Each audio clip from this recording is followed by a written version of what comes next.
ಮಾತ್ರ ಷರತ್ತು ಹಾಕಿ ಕೇಳಿದ. ಸರಿ, ಕೊಡ್ತೀನಿ ಎಂದಳು ಅವನ ಹಣೆಯ ಮೇಲಿನ ಕೂದಲನ್ನು ಮೇಲೇರಿಸಿ.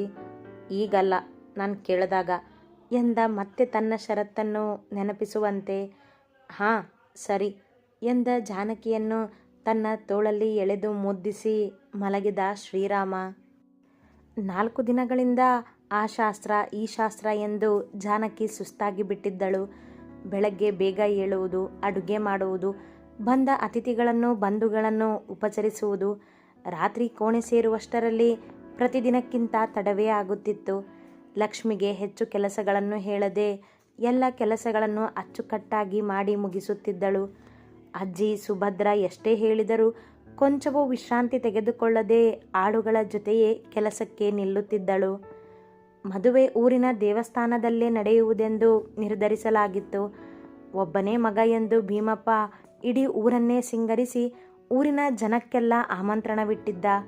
ಶ್ರೀರಾಮ ತನ್ನ ಗೆಳೆಯನ ಜೊತೆ ದೇವಿಯ ಮದುವೆ ಎಂದು ಮನಸ್ಫೂರ್ತಿ ಎಲ್ಲ ಕೆಲಸಗಳನ್ನು ಮುಂದೆ ನಿಂತು ಮಾಡಿಸಿದ್ದ. ಮದುವೆಯ ಹಿಂದಿನ ದಿನ ರಾತ್ರಿ ಜಾನಕಿ ಮಂಟಪಕ್ಕೆ ಹೋಗಲು ತಯಾರಾಗುತ್ತಿದ್ದಳು. ಸೀರೆಯ ಸೆರಗಿನ ನೆರಿಗೆಗಳನ್ನು ಸರಿ ಮಾಡುತ್ತಾ ಕೋಣೆಯ ಕನ್ನಡಿಯ ಮುಂದೆ ನಿಂತಿದ್ದಳು.